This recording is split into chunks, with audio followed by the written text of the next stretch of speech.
Morning, it's Sunday after the UFC 124 fight, which I enjoyed. Got to take that in last night.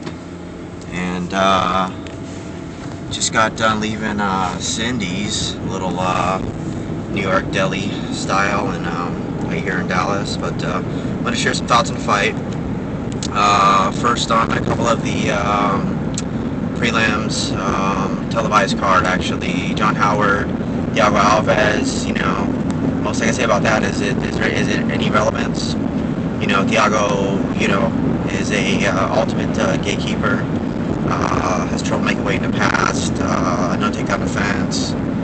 Well, at least not against GSP. And that's the weird thing about Thiago is that he stuffs Koscheck like he's nothing, and then GSP takes him down at will. I guess that's the essence of mixed martial arts, is mixing it up. Steven Struve, I gotta say the guy looked kind of impressive, but at the same time it's like, who is this? Really? I read some articles about talking trash. The other guy shot McCorkle, and then the next question is, who is that? So, he pulls off a great sweep and finishes the fight. And I gotta say that hats off to him, but not interested, really.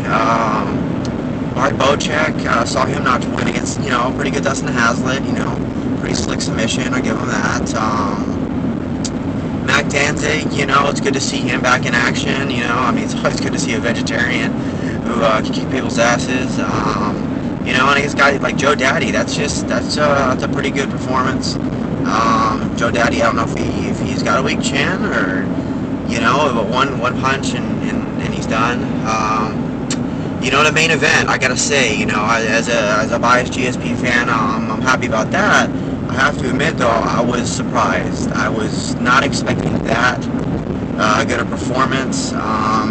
That's the definition of outclassed. Clearly outclassed. Sharper, crisper, faster, smarter, you name it. Set the pace from the onset. I kind of knew that was going to happen. Take Josh right out of the fight. Josh has always been, in my opinion, somewhat of a B-level fighter. Clearly the guy can wrestle. Clearly he's a great athlete.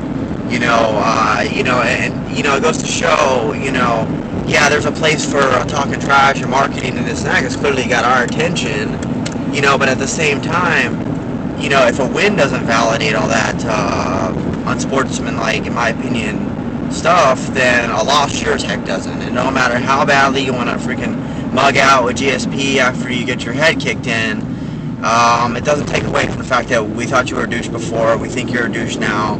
More importantly, on a competitive level, we probably won't hear from you in a while. I'd like to see you take on Dan Hardy. If Dan Hardy can stop your takedown, he's absolutely going to mutilate you. And on the other hand, let's just get down to brass tack. GSP swole that eye up, and I gotta say, that was probably one of the most beautiful things I've seen in months. How poetic that after all that trash about if he stands with me, this and that, next thing you know, he's winging these wild telegraph punches. This kind of reminds me a little bit of Leonard Garcia.